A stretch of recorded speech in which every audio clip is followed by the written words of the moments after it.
versets 17 à 22. Il est venu annoncer la paix à vous qui étiez loin et à la paix à ceux qui étaient près. Car par lui, nous avons les uns et les autres accès auprès du Père, dans un même esprit. Ainsi donc, vous n'êtes plus des étrangers, ni des gens du dehors, mais vous êtes concitoyens des saints gens de la maison de Dieu. Ça veut dire la famille de Dieu aussi. Vous avez été édifiés sur le fondement des apôtres et des prophètes, Jésus-Christ lui-même étant la pierre angulaire, et en lui tout l'édifice bien coordonné s'élève pour être un temple saint dans le Seigneur. En lui, vous êtes aussi édifiés pour être une habitation de Dieu en esprit. Le mot qui résonne dans mon cœur particulièrement, c'est le mot maison. Et vous savez, depuis 2020, mars 2020, on n'a jamais autant été dans nos maisons. Je parle du confinement, je parle aussi des cultes en Zoom. On est dans nos maisons. Parfois, on est en famille, en couple, parfois, on est seul. Et j'aimerais qu'on va passer du temps ce matin à recevoir ce que Dieu dit de la maison. Il y a un deuxième texte, 1 Corinthiens 3,9. Nous sommes aussi ouvriers avec Dieu. Vous êtes le champ de Dieu, vous êtes l'édifice de Dieu. Et on retrouve, en fait, c'est le même terme que maison, édifice, oikodomé, oiko. Voilà, donc, juste, j'aimerais qu'on donne une première image, la seule image que j'ai. Je me suis dit, je n'ai pas de vidéo, il n'y a pas d'animation, les amis, mais je me suis dit, si je ne mets pas d'image, ils risquent de ne pas écouter. Donc, j'ai mis une image et on pourrait la passer maintenant. Et c'est la technique qui doit le faire. La maison dans la Bible, c'est un concept énorme, énorme. C'est une des priorités de Dieu. Je rappelle, j'avais déjà enseigné là-dessus quand j'ai enseigné sur la terre et le ciel, mais voilà, ça c'est la lettre Beit en hébreu.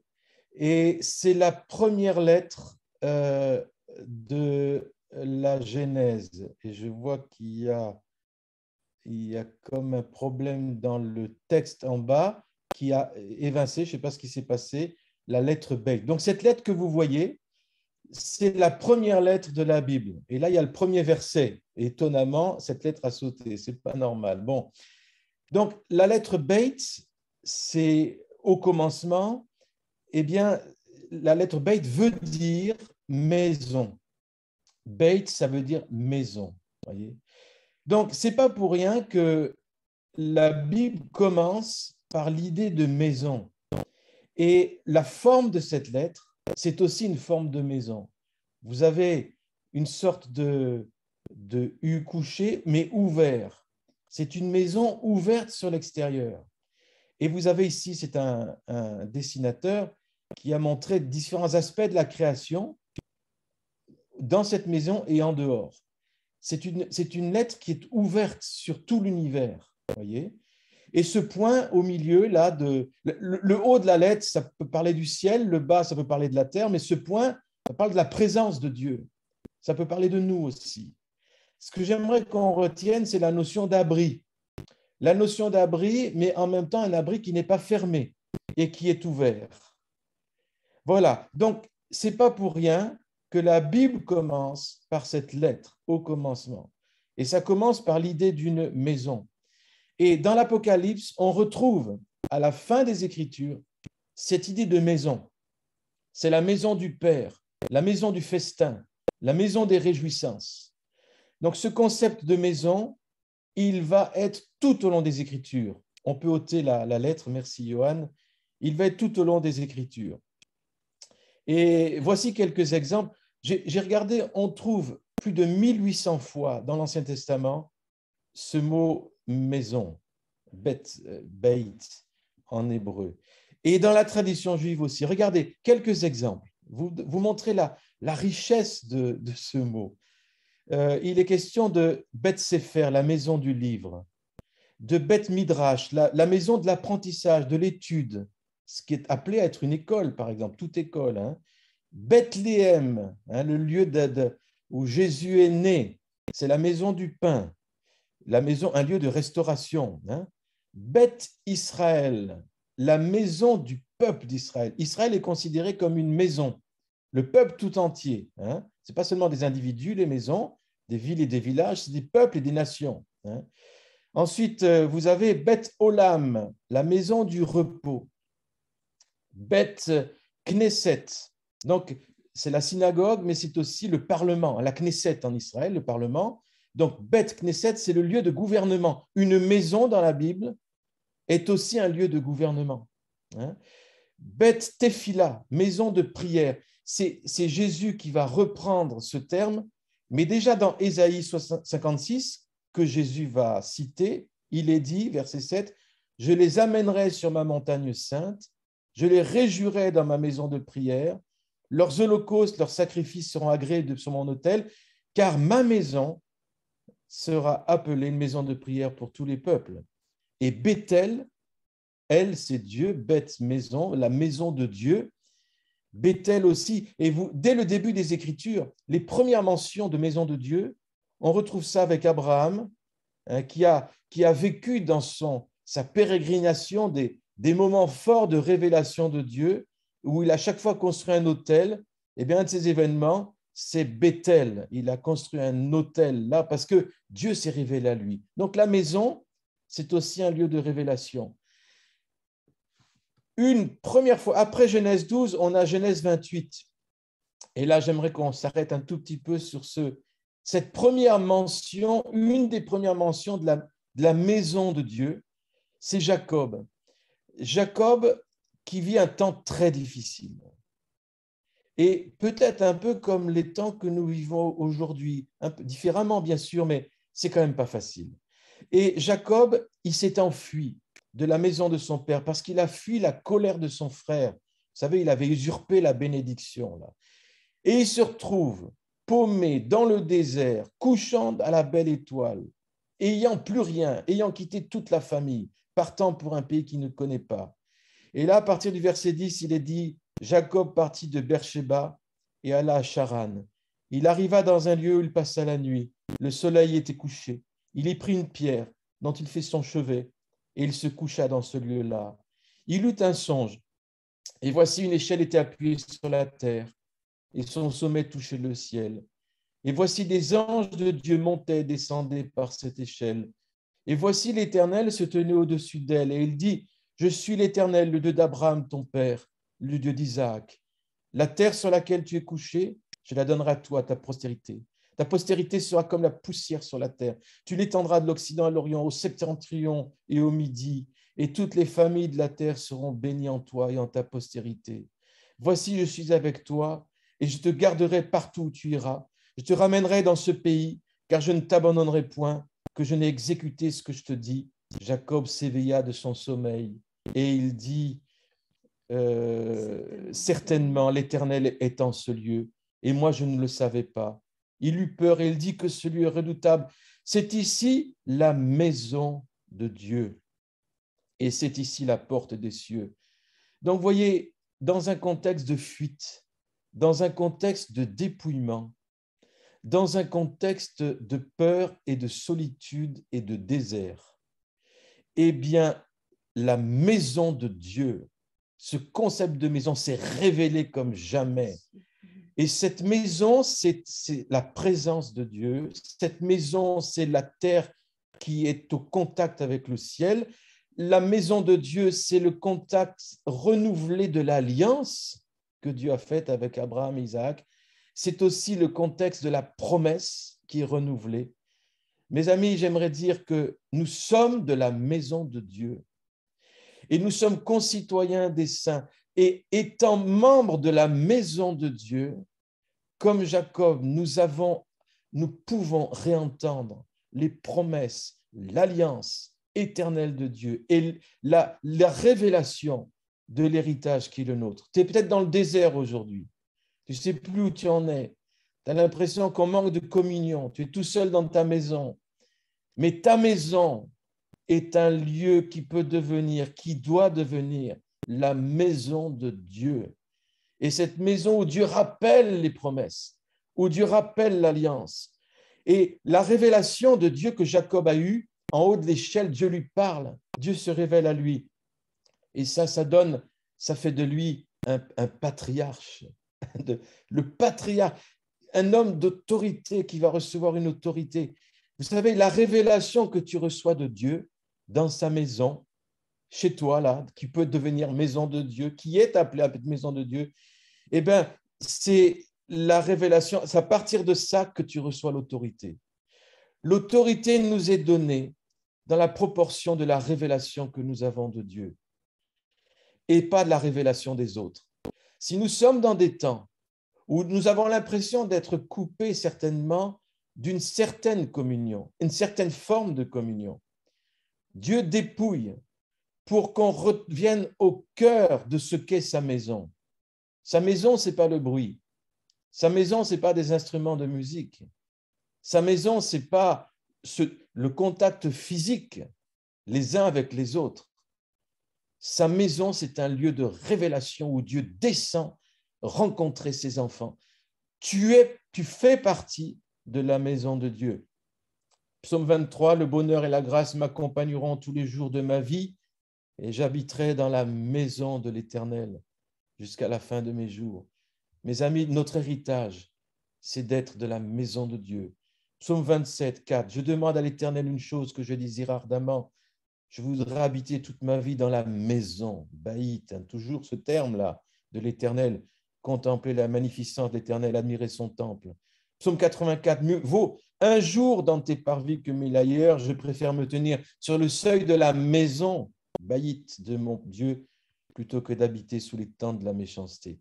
Et ça recommence dans le Nouveau Testament des centaines de fois. On retrouve en grec ce terme maison qui est oikos et qui nous parle de la communion. Par exemple, lorsque Jésus parle de ce terme, c'est vous avez fait de ma maison, la maison de mon père, une caverne de voleurs. Hein. Rappelez-vous ce que Jésus a dit. Il a chassé les marchands du temple et il a dit, mais voilà, cette maison, c'est une maison de prière pour tous les peuples. Et on voit que la maison, dans le Nouveau Testament, c'est aussi le lieu de rencontre avec les exclus. Ça, c'est assez étonnant. Jésus, il s'invite. Rappelez-vous avec Zachée, hein, Luc 19. Lorsque Jésus fut arrivé à cet endroit, il leva les yeux parce qu'il a vu Zachée planqué dans son arbre là. À toi de descendre. Il faut que je demeure aujourd'hui dans ta maison. Et aujourd'hui, Dieu nous dit, je veux demeurer dans ta maison. Il y a peut-être des Zachées au milieu de nous qui regardent un peu ces histoires de Jésus un peu de loin et qui sont un peu planqués. Et Dieu dit maintenant, moi, descends de l'arbre, là, descends de là où tu te planques, de là où tu te caches, parce que moi, je veux venir dans ta maison. Et Zachée, qu'est-ce qu'il a dit? Il se hâta de descendre et il reçut Jésus avec joie. C'était un pécheur, il était mal vu, il avait une vie mauvaise. Et Dieu dit, moi, je viens manger avec toi. Et puis, que dire de la maison de Bethesda, qui nous parle de la maison de la miséricorde. Et puis, le lieu de rassemblement, les maisons, on l'a déjà vu, ça a été enseigné, c'était, rappelez-vous, dans les Actes des Apôtres, c'était les lieux des premières communautés et les tremplins pour l'évangélisation. Donc, dans toute chose concourt au bien de ceux qui aiment Dieu. Si Dieu nous ramène dans les maisons, voyez, de plus en plus, c'est parce qu'il nous dit quelque chose là. Il est en train de dire quelque chose à son Église. Et ta maison, notre maison, est appelée à devenir le tremplin de l'action de Dieu à partir de là. Et alors, dans les Écritures, j'aimerais souligner 4 dimensions de la maison de Dieu.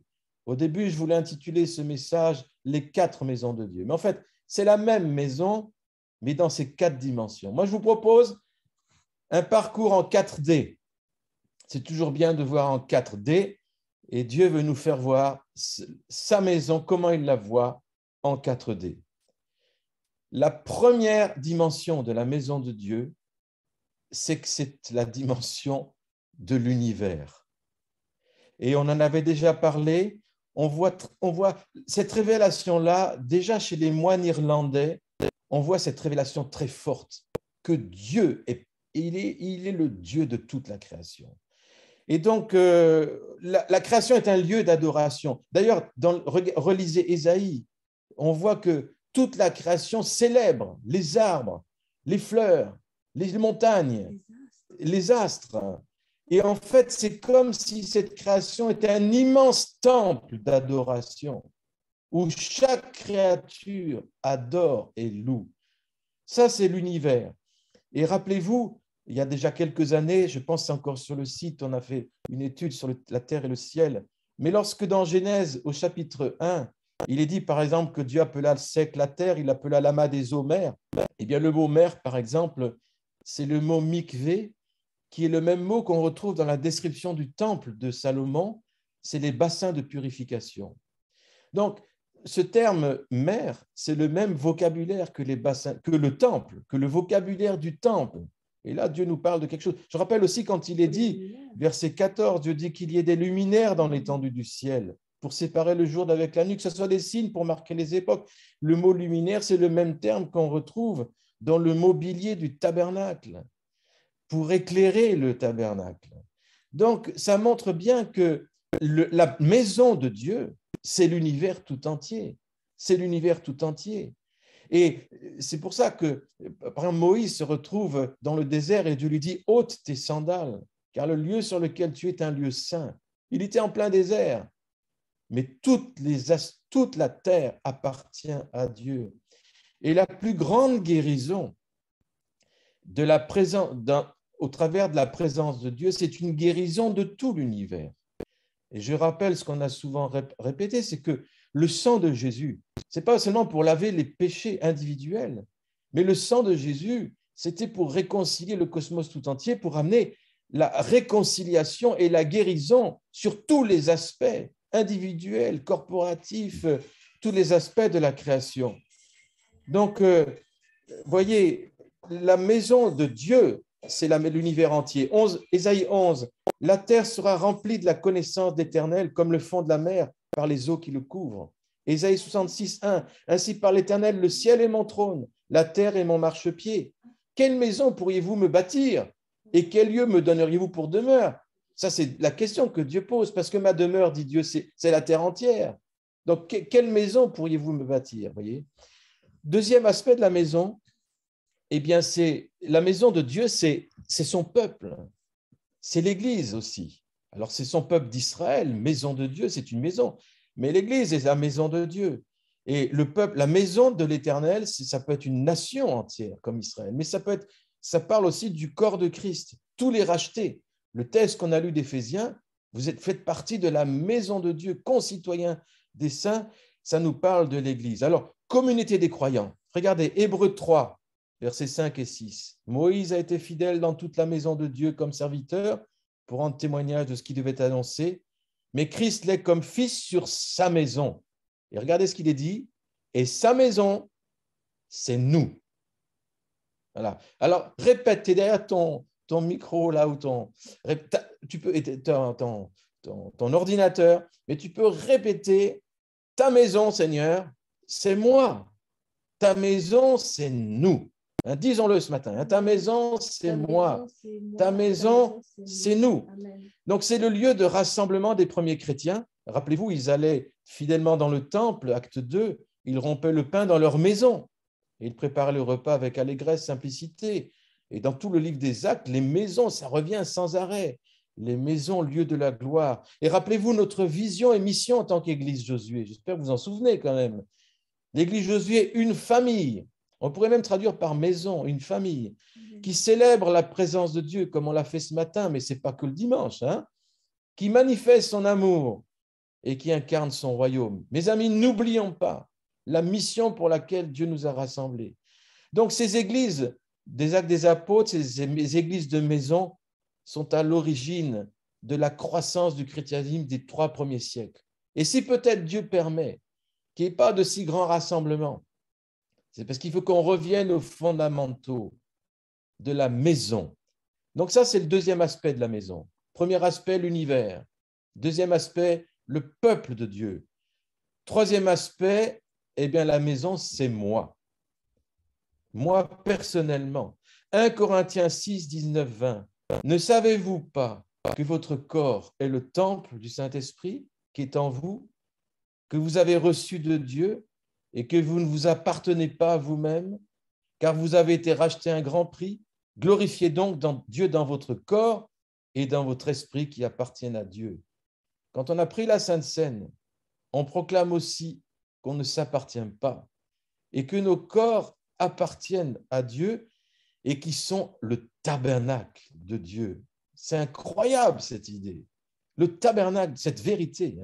Nous sommes chacun personnellement un temple du Seigneur, une maison pour lui. Alors qu'il y a David Lee, dernièrement, il nous a transmis une prophétie de Martin Scott qui parlait beaucoup de... Nous sommes dans une époque et une saison où il y a beaucoup de bruit médiatique, bruit de nouvelles, de fake news, de tout ce que vous voulez, beaucoup de bruit. Et Dieu disait, descends de ce bruit, de cette zone de bruit. Et c'est comme s'il nous disait, viens, retourne à l'écoute de ton cœur, fais silence, ferme les oreilles à tout ce bruit pour mieux écouter dans ma maison, dans ce temps. Viens au cœur du temple que tu es. Ne cherche pas Dieu à l'extérieur, mais reviens écouter à l'intérieur de ta maison. Fais silence dans le calme et la confiance et la force. Donc, vous voyez, en hébreu, le terme maison, c'est Beit, donc on l'a dit. Beit, c'est la deuxième lettre de l'alphabet. Vous savez, il y a toute une symbolique, je ne vais pas aller dans les détails, mais par exemple, Aleph, première lettre de l'alphabet, ça parle de Dieu. Dieu, c'est le premier, c'est l'Aleph. Il est le premier, il est le dernier. Voilà. Mais Beit, ça parle du deuxième, et le deuxième, c'est l'homme.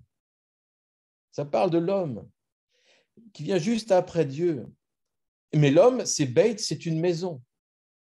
Donc, encore une fois, on retrouve cette idée symbolique de la maison dans la deuxième place de cette lettre dans l'alphabet hébraïque. Notre corps, c'est le temple du Saint-Esprit.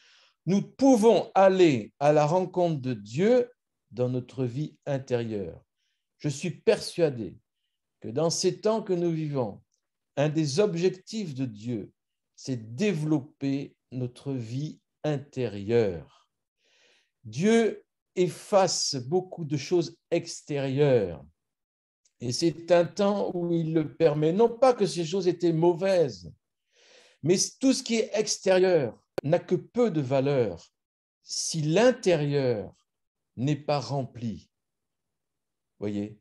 Donc Dieu permet que les choses extérieures, nous soyons coupés de façon différente proportion, mais de l'extérieur, pour que nous développions l'intérieur. L'Esprit de Dieu est appelé à vivre en nous. Et voyez, l'apôtre Paul nous invite à offrir nos corps comme un sacrifice vivant, parce que ce corps est appelé à être le temple du Saint-Esprit. Le mystère de l'incarnation, c'est Jésus qui descend du ciel et qui vient dans un corps humain, qui se fait homme. Il est devenu chair. Quel privilège d'être un corps. Je vous rappelle, nous n'avons pas un corps. Nous sommes un corps. Nous sommes une âme et nous sommes un esprit. Et ce corps que tu as, il va ressusciter un jour, glorifié. Il est éternel. Apocalypse 3:20. Je me tiens à la porte, dit Jésus, de ton tabernacle, et je frappe. Si quelqu'un entend ma voix et ouvre sa porte, j'entrerai chez lui. Je souperai avec lui et lui avec moi. Dans la maison que tu es, tu n'es pas appelé à vivre seul. Même si tu es seul, la maison que tu es est appelée à accueillir celui qui veut souper avec toi. Et celui qui veut souper avec toi, c'est le Père de gloire et le Seigneur de l'univers, au travers de Jésus. Psaume 147, 13. Il affermit les barres de tes portes. Il bénit tes fils au milieu de toi. Il y a des portes à ouvrir à Jésus, à sa présence, à l'amitié, à l'espérance. Ouvrons les portes à cela. Mais nos portes sont également à fermer contre tous les bruits, contre tout ce qui est mensonge, fausse vérité, crainte, peur. Et Dieu dit, il affermit les barres de tes portes. Tu es comme une ville. Nous sommes comme une ville, une maison, mais comme une ville aussi. Il y a des portes autour de la muraille et ces portes sont à fermer à l'ennemi. Elles sont à ouvrir au roi de gloire. Et à même à laisser les linteaux des portes s'élever pour que le vrai roi de gloire dans toute sa dimension vienne. Parfois, les linteaux de nos portes sont restés petits et ne laissent pas toute la plénitude de Dieu rentrer. Et Dieu dit, élève les linteaux de tes portes. Et malheureusement, on connaît, il y a des projets de bonheur de Dieu, bien sûr, mais il y a aussi des projets de l'ennemi. Et dans le psaume 83, verset 12, les ennemis de Dieu disent ceci, « Emparons-nous des demeures de Dieu.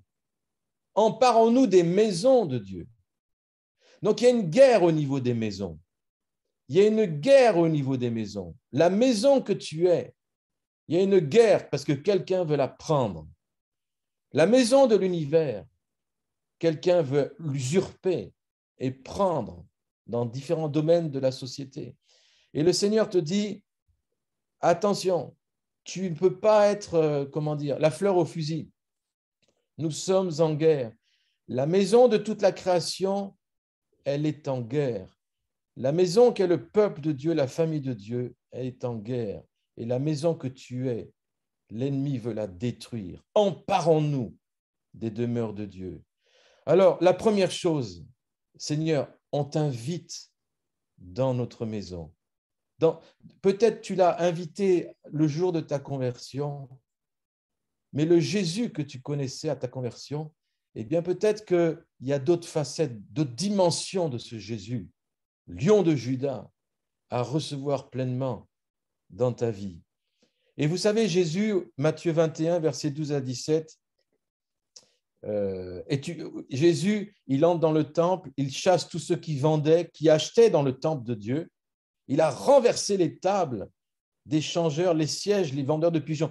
Le Jésus qu'on voit paisible, gentil, doux, attention, quand il se fâche contre l'ennemi, il a pris son fouet, mes amis. Il n'a pas fouetté les gens, mais il a balancé par terre toutes les tables, les idoles. Et le Seigneur de gloire, en rentrant dans la maison de ton cœur, laisse-le faire le nettoyage. Seigneur, fais le nettoyage que tu veux faire dans notre maison individuelle, dans notre maison corporative.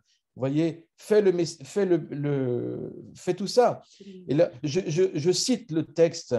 Il renversa les tables des changeurs, les sièges des vendeurs de pigeons. Il leur dit, il est écrit, ma maison sera appelée une maison de prière, mais vous, vous en faites une caverne de voleurs. Des aveugles et des boiteux, écoutez ça, s'approchèrent de lui dans le temple et il les guérit. Impressionnant. Ensuite, les principaux sacrificateurs, les scribes furent indignés à la vue des choses merveilleuses qu'il avait faites, des enfants qui criaient dans le temple, « Hosanna au fils de David !» Ils lui dirent, « Entends-tu ce qu'ils disent ?» « Oui, leur répondit Jésus. « N'avez-vous jamais entendu ces paroles ? Tu as tiré des louanges de la bouche des enfants et de ceux qui sont à la mamelle. » Et les ayant laissés, il sortit de la ville pour aller à Béthanie, où il passait la nuit. Qu'est-ce qu'on remarque ici? C'est que la guérison a coulé une fois que les tables ont été renversées et que l'ordre a été rétabli dans la maison. Rappelez-vous Julie qui a partagé Isaïe 61 la semaine dernière, l'onction du Seigneur est sur moi pour guérir ceux qui ont le cœur brisé, etc. L'onction du Seigneur est sur toi et elle veut descendre en toi, dans ta maison, faire le ménage afin que la guérison coule. Afin que la guérison coule. J'aimerais vous lire Ésaïe 32, la vocation de ta maison. Ésaïe 32, versets 1 à 3. La vocation de la maison que tu es. Écoutez ça. Le roi régnera selon la justice. Il est question de la fin des temps. Les princes gouverneront avec droiture. Écoutez maintenant, ça parle de toi, de moi, de nous tous ici. Chacun sera comme un abri contre le vent. Une maison, un abri. Un refuge contre la tempête. Comme des courants d'eau dans un lieu desséché, comme l'ombre d'un grand rocher dans une terre altérée. Les yeux de ceux qui voient ne seront plus bouchés, les oreilles de ceux qui entendent seront attentives. Tu es un abri. Mon frère, ma sœur, tu es une maison. Tu es un abri, un refuge contre la tempête. Tu es appelé à être ces courants d'eau dans les lieux desséchés qui t'entourent, comme l'ombre d'un grand rocher, un lieu de révélation. Les yeux de ceux qui voient ne seront plus bouchés, les oreilles de ceux qui entendent seront attentives. Donc, voyez, il a chassé les marchands du temple et il a dit, le zèle de ta maison me dévore. Mes amis, le zèle pour la maison de Dieu, dans ses différentes dimensions, l'univers, le peuple de Dieu, ma maison personnelle, que le zèle pour sa maison, me dévore, comme Jésus. L'esprit de Jésus est un zèle, un esprit de zèle. Un peu comme David, 1 Chronique 22, il y avait tout encore à bâtir et David, il voyait son fils Salomon et David disait, mon fils Salomon est jeune, d'un âge faible, et la maison qui sera bâtie à l'Éternel s'élèvera à un haut degré de renommée et de gloire dans tous les pays. C'est pourquoi je vais faire pour lui des préparatifs. Et cette vision de la maison de Dieu qu'avait David, ça a donné le sens de sa vie. Voyez ? Est-ce que nous voyons cette maison dans ses différents aspects, dimensions? Est-ce que nous la chérissons? Est-ce que nous la voyons comme David? Et du coup, David a fait beaucoup de préparatifs. Dans les temps que nous vivons, avec ce grand combat, entre autres par rapport à la maison du tissage, ça peut être dans d'autres domaines, mais j'aimerais vous dire que nous ne bâtissons pas seulement pour notre génération. Nous bâtissons et nous devons tenir ferme les terrains que Dieu nous donne parce qu'il y a d'autres générations. Amen. Nous sommes une génération, Dieu nous a demandé de prendre des terrains. Mes amis, ne lâchons jamais les terrains que Dieu nous donne parce que Dieu veut nous faire prospérer et les promesses qu'il a données, il ne les oublie pas. Et la vision de Dieu, c'était ça. Mon fils, que l'Éternel soit avec toi, il parle à Salomon, afin que tu prospères et que tu bâtisses la maison de l'Éternel, ton Dieu, comme il l'a déclaré. La prospérité, ta prospérité, dépend du fait que tu contribues à bâtir la maison de Dieu. Dans ces trois dimensions qu'on a vues, il y en a encore une quatrième. Il y a la dimension de l'univers, la dimension du peuple de Dieu et la dimension de ta maison personnelle. Tu es appelé à continuer à bâtir, à édifier ta maison sur le roc. Et la quatrième dimension de la maison, et je terminerai par là, c'est la maison du Père. Jean 14, verset 2-3, Jésus dit, « Dans la maison de mon Père, beaucoup peuvent trouver leur demeure. Sinon, est-ce que je vous aurais dit, je pars vous préparer une place? Quand je serai allé vous la préparer, je reviendrai vers vous, vous prendre avec moi, et là où je suis, vous serez aussi. » Et dans Jean 2, 16, on voit aussi cette idée de la maison de mon Père. Cette maison du Père, on le voit dès le début des évangiles, lorsque le premier miracle que Dieu fait, c'était aux noces de Cana. Et il annonce un temps de noces qui parle de la fin des temps. Et dans la fin des temps, c'est dans la maison du Père où je vous assure qu'il y a des préparatifs de festins et de noces comme jamais. Donc, la maison du Père, c'est quoi? C'est un lieu de communion, bien sûr. C'est un lieu d'affection, c'est un lieu de restauration, mais c'est un lieu de fête et de festin. Tout dans son palais s'écrit gloire. C'est un lieu de gloire. Et rappelez-vous la parole du fils prodigue. Le père disait au fils, mais viens te réjouir avec moi. Tu pouvais te réjouir tous les jours. Si tu es un peu fils prodigue, un peu fils aîné, Dieu nous rappelle ce matin, tu es appelé à vivre dans la maison du Père. La maison du Père, ce n'est pas seulement cette maison de la fin des temps, c'est cette maison dans laquelle on peut goûter quelque chose déjà maintenant. Déjà maintenant, lieu de festin, lieu de réjouissance. Regardez Apocalypse, verset 19, verset 7. Réjouissons-nous, soyons dans l'allégresse, donnons-lui gloire, car les noces de l'agneau sont venues, l'épouse s'est préparée. Et ça va se faire dans la maison du Père, voyez. Apocalypse 19, 8, l'ange me dit, écris heureux ceux qui sont appelés aux noces de l'agneau. Apocalypse 21, verset 1 à 4, je vis dans un nouveau ciel, une nouvelle terre. Le premier ciel, la première terre avait disparu, la mer n'était plus. Et je vis descendre du ciel d'auprès de Dieu la ville sainte, la nouvelle Jérusalem, préparée comme une épouse qui s'est parée pour son époux.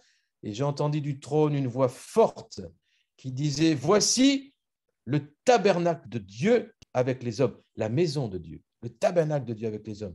Il habitera avec eux, ils seront son peuple, et Dieu lui-même sera avec eux. Il essuiera toute larme de leurs yeux. La mort ne sera plus. Il n'y aura plus ni deuil, ni cri, ni douleur, car les premières choses auront disparu. La passion de Dieu, du début des Écritures à la fin, c'est de vivre avec nous dans la maison. De vivre avec nous dans la maison individuelle et dans la maison de l'univers et dans la maison du peuple de Dieu, de tabernacler avec vous, voyez. Et Dieu lui-même sera avec eux. La passion de Dieu, c'est de vivre avec son peuple. La passion de Dieu, c'est sa maison dans ses différentes dimensions, voyez. Donc, un peu comme dans 2 Samuel, vous savez, Méphibosheth, qui était de la maison de Saül, cette maison de Saül qui a été infidèle à David et qui a été éliminée, complètement détruite, mais à cause de l'alliance que David avait faite avec Jonathan, David dit, mais est-ce qu'il n'y a pas quelqu'un qui est rescapé que je pourrais inviter dans mon palais? Et quelqu'un lui dit, mais si, il y a le boiteux Méphibosheth là. Et ce Méphibosheth d'une maison, il a eu peur, il s'est planqué, qui était boiteux, qui n'avait rien pour lui, quoi. Eh bien, David lui dit, viens dans ma maison, tu es dans mon palais, et viens manger à ma table. Et 2 Samuel 9, il est dit, Méphibosheth mangea à la table de David comme l'un des fils du roi. Mes amis, nous sommes la maison de Dieu, concitoyens des saints. Nous sommes appelés à festoyer, à goûter au festin de sa présence, ni plus ni moins. Alors, en conclusion, je dirais, ne nous privons pas des festins que Dieu a pour nous.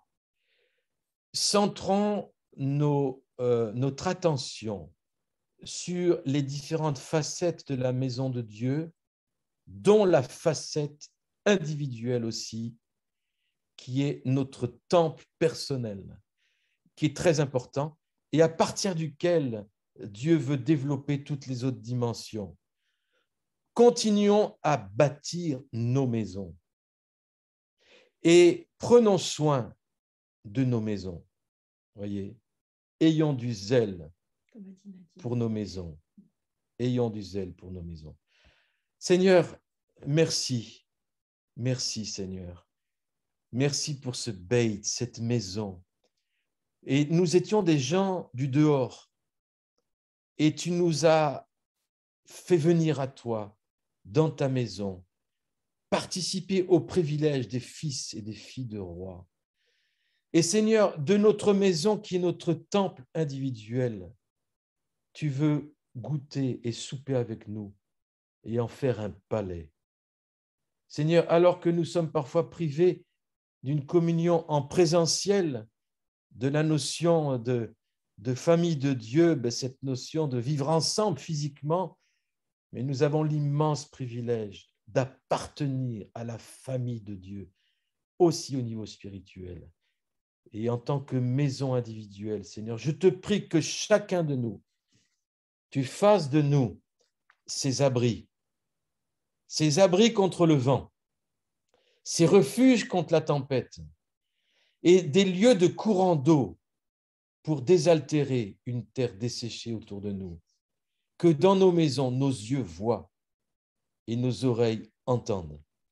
Autre chose que tous les bruits, mais voient le roi de gloire et entendent le roi de gloire.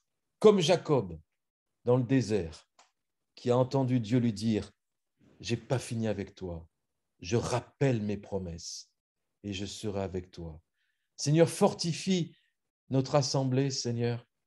Fortifie la maison Josué. Et Seigneur, que les maisons individuelles manifestent ta gloire, afin que le jour où on se retrouve ensemble dans une maison du tissage refaite, nous puissions venir avec la force de ce que nous aurons vécu, appris dans les déserts, appris de ta révélation et des promesses et de l'alliance. Merci Seigneur. Remplis les maisons que nous sommes.